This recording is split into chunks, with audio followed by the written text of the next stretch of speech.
I mean, Rada's the reason why I said yes. Because you never know what you're going to get when you tell a filmmaker, go do your thing.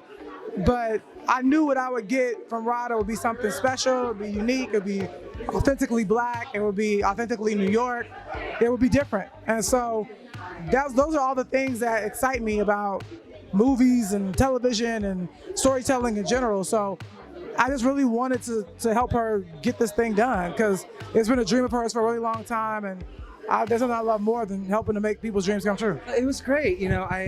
So Rada Blank is the filmmaker. She wrote it, she starred in it, she directed it, she produced it.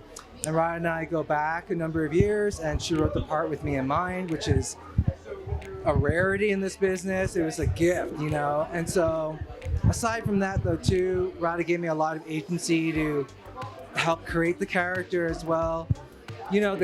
Archie is Korean American, he's gay, he's outspoken, he's opinionated, and he's also Rada's childhood best friend and her agent.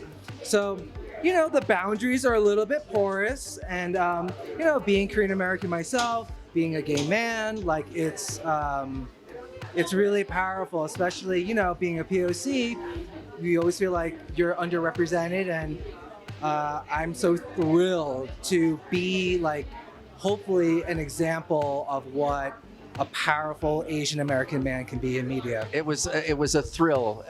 Rada Blank is a powerhouse and a force. She is starring and written it and directed it and produced it, and so to be around that kind of energy and dynamo was really thrilling. The fact that we finished it last September and it's now January and we're in Sundance is miraculous. Yeah, it's like I've never heard of anything like it. So it's a thrill to be here. It's my first Sundance, so I'm here, with stars in my eyes. I was approached by Rada and Lena, and they needed a financier, and I just launched this fund that's mostly involved in making inclusive content, and we wanted to fund diverse voices, and Rada's was one of the most, distinct, unique voices that we read, and so we were super excited to get involved with her. When I heard her spit, her freestyle, she killed it, and I saw like a little glimmer. I was like, this is it, and I was so excited. I can't wait for everybody to see it. Yeah. As an artist, we face rejection every day, and it builds a thick skin. And one of the things that I love about this film and about the woman who created this film, Rada Blank, is her stick-to-itiveness and how she was able to make lemonade out of lemons. Thank you so much. Yeah. It's like I have my own personal experience with that. Starting out as a dancer and becoming an actor, I faced rejection because of my body type. And it was like I knew what I wanted to do, and I just had to figure out how to carve my own path and make my own way. And it made me more of a well-rounded person, an artist. I'm a writer, an actor, a singer, and I think Rada Blank has done the same thing. She started out as an actor who had to create her own way as a writer. She wasn't seeing the roles that she wanted to play, so she decided to write them. And she wasn't getting the recognition that she wanted in theater, so she went to where the love was in film, and here she is debuting her film. It was actually wonderful. I have to say, it definitely took a couple of years for me, or a number of years, to feel comfortable with my own sexuality. And, back in my 20s, I probably would have been sort of nervous about playing a gay character, even though I'm gay myself. But now, as I've gotten older, I'm married to a really fantastic man. And now that those parts of my life are integrated, I feel like it's a real opportunity. So I feel very honored to right now. I understand that this is it's bigger than me in a way. I would say that Rada probably feels that way about her own story, in particular in this movie, where you realize, especially being a POC, when you get an opportunity to tell a story that is perhaps not always seen or heard, that you seize that opportunity and you take it. And so that's why I feel so grateful to Rada and to this whole experience to be part of this story, because it is unlike anything that I've ever seen, and I think a lot of people will feel that way. And on top of all that, it's just really funny. I mean, really, it's a comedy, and it's a really, really funny movie.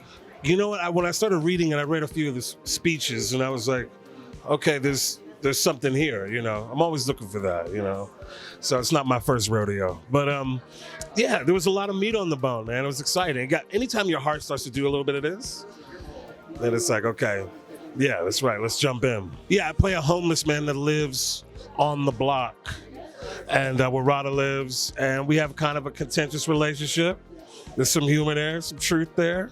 You know what I mean? Some surprises, so it's good. Oh man, I loved it. Shooting in Harlem in New York is beautiful. The script is great. The character's outrageous. So it's a good time, man. The moment the audition came in, because when I got the audition, I saw the script and I read the entire script.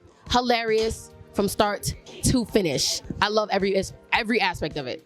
It's fantastic, yeah. It has been nothing but joy and laughter and incredible energy. The entire cast is from New York, and we're all from different boroughs, so to have that whole mixing pot of all of our different New York energies was fantastic. I'm super, super duper blessed to be here. Well, my character has her moments. She's a little mean, you know, and I'm not mean, so I'm like, damn, like, I don't want to be mean, you know, but again, it's an art, it's all acting, and at the end of the day, we all love and adore each other, so it wasn't that big of a challenge, yeah.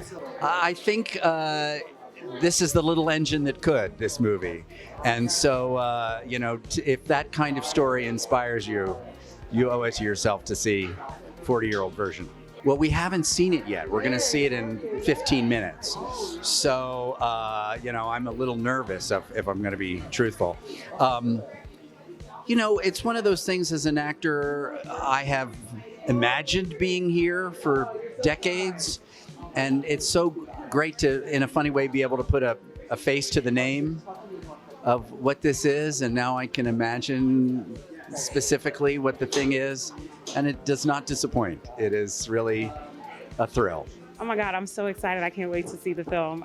I'm like, the last time I was here, I saw the film before I came, and I have not seen anything of this film yet. So I'm so excited, and I'm just so excited to support my friend, and yeah. I think, you know, there's a lot of challenges that are just sort of systemic, but I think that this is probably the best time to be doing what we're doing right now. I don't think there's ever been a more welcoming audience. I don't think there's ever been a more accepting public than right now. And so I think, you know, there's challenges out there, but it's all about just breaking through them. And I think that's the beauty of the film, is that, you know, she encountered some obstacles, but was able to overcome them just based off of her show talent and her ability to execute. I think that's really what's exciting about it. All right, hi, I'm Stacey Sargent. I'm here with Create Her Collective. Thank you so much. Make sure you go watch 40-year-old version. You're not gonna regret it. It's hilarious, but then the underlining message is just as dope, so make sure you go see it.